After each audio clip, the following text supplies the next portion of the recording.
I just said no. I just answered. Go ahead. Go ahead. Thank you, Karine, and thank you for your nice words, and thank you to the whole press team.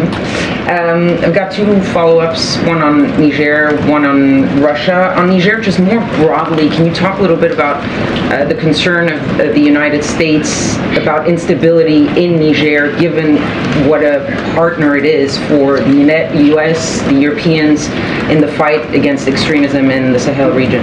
So it's all unfolding right now. Just don't want to get into hypotheticals. You're right, Niger is an important partner. So we're closely monitoring the situation. I just don't want to get into hypotheticals from here. It is unfolding, and we're just going to continue to monitor and keep a close eye. What? Bro, what are you talking about, man? And on Russia, a follow-up on the grain announcement. When you look at the 6 countries that Vladimir Putin chose, among them there's Mali, Burkina Faso, Zimbabwe, Eritrea. These are mostly, I think 5 of the 6 were ones that refused to vote against Russia in their UN resolution. How do you interpret that move by Vladimir Putin? Is it a sign of strength with the African continent, sign of weakness? I'm not going to get into Mr. Putin's head. I'm just not. I've just laid out what our thoughts are on this, and how he's lost standing, obviously, globally. If you even look at the summit, how a good majority of folks who were there the first time did not attend. I'm just not going to get into characterizing why he did this, the direction that he wanted to take this is just not for me to do. Thanks, Karine, and thanks, Abdullah, for your help over the years. So my question, the House Judiciary Chairman, Jim Jordan, tweeted out a series of internal Facebook emails today showing that influenced the White House to remove some posts the administration didn't like. It's been about 3 weeks since the judge restricted access from certain agencies communicating with social media.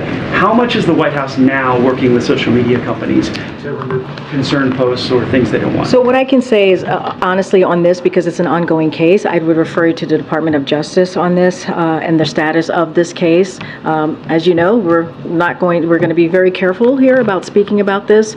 So I will just let them deal with this.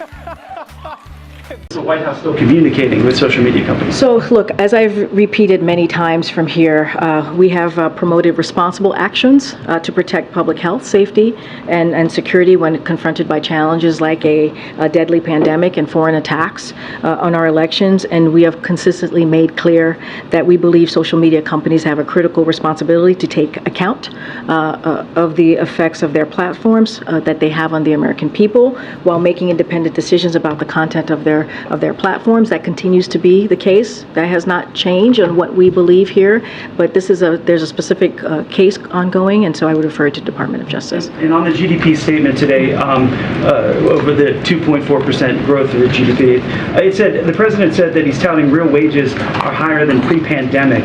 Real wages are up 0.4% in the last 30 months, and that's less than 1% increase over the past 2.5 years. It doesn't really help folks buy food. So what do you say to those people who are seeing their wages not pay for as much food? Just to be very clear, we are accounting for inflation when we say wages are at 1.2% higher, and then they were last year, which was at 0.7% higher than before the pandemic. So that is indeed something that we're accounting for. And so, there is a strong job market that exists. The inflation, as you know, has been easing for 12 months straight in a row, 12 months in a row. And so wages are rising, and there's even more low and middle wage workers, which is also important as we look at the data, as we look at the direction this economy is going. And that's helping us catch up from decades of widening wages that we have seen. Thank you, Karine. There are new reports about back-channel talks, negotiations between the U.S. and Russia.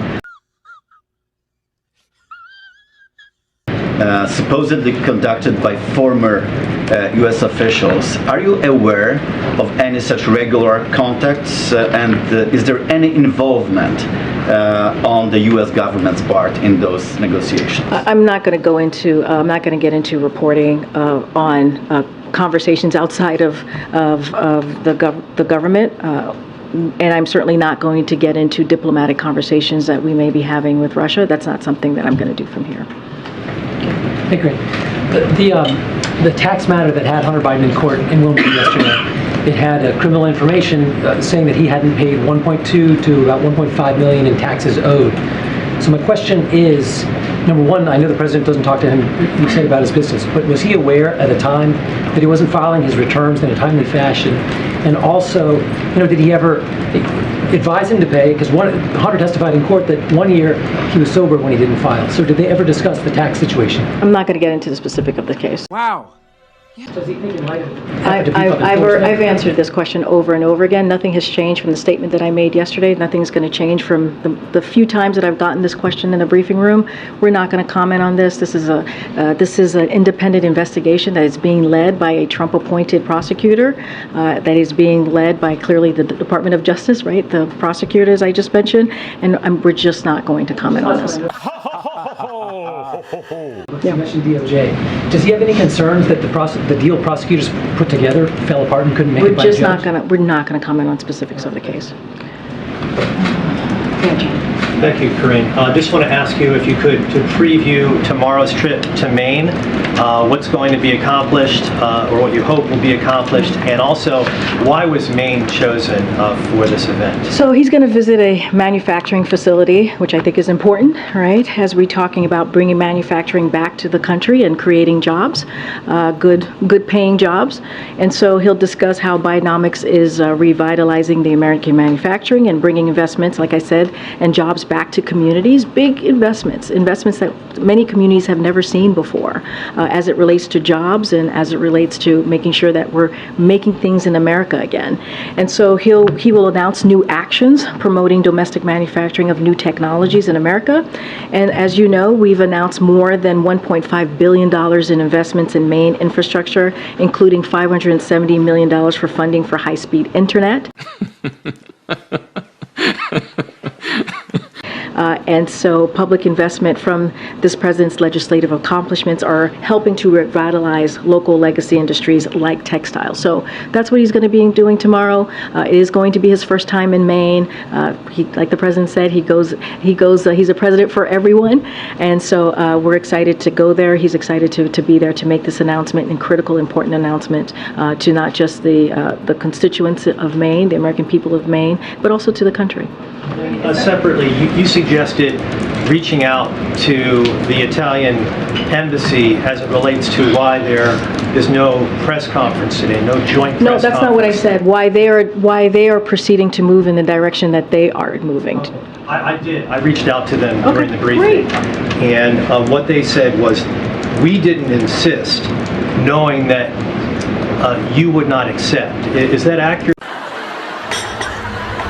I have no idea. I mean, you're asking me to comment on something that they said. I haven't even spoken to the team yet, so I can't comment on what you're reporting right now. I have to talk to the team. What I can say, it's not a unilateral decision. It's a conversation that happens with the visiting country. Don't have anything more to share on that. As they are proceeding with the way that they want to communicate, that's on them to speak to. That's not on us to speak to. Is there any reason, just to tie this up, is there any reason why it would be rejected, that idea of a joint press conference would be rejected? Like I said, it's not a unilateral decision. It is a conversation that we have with the other country. So I can't speak to specific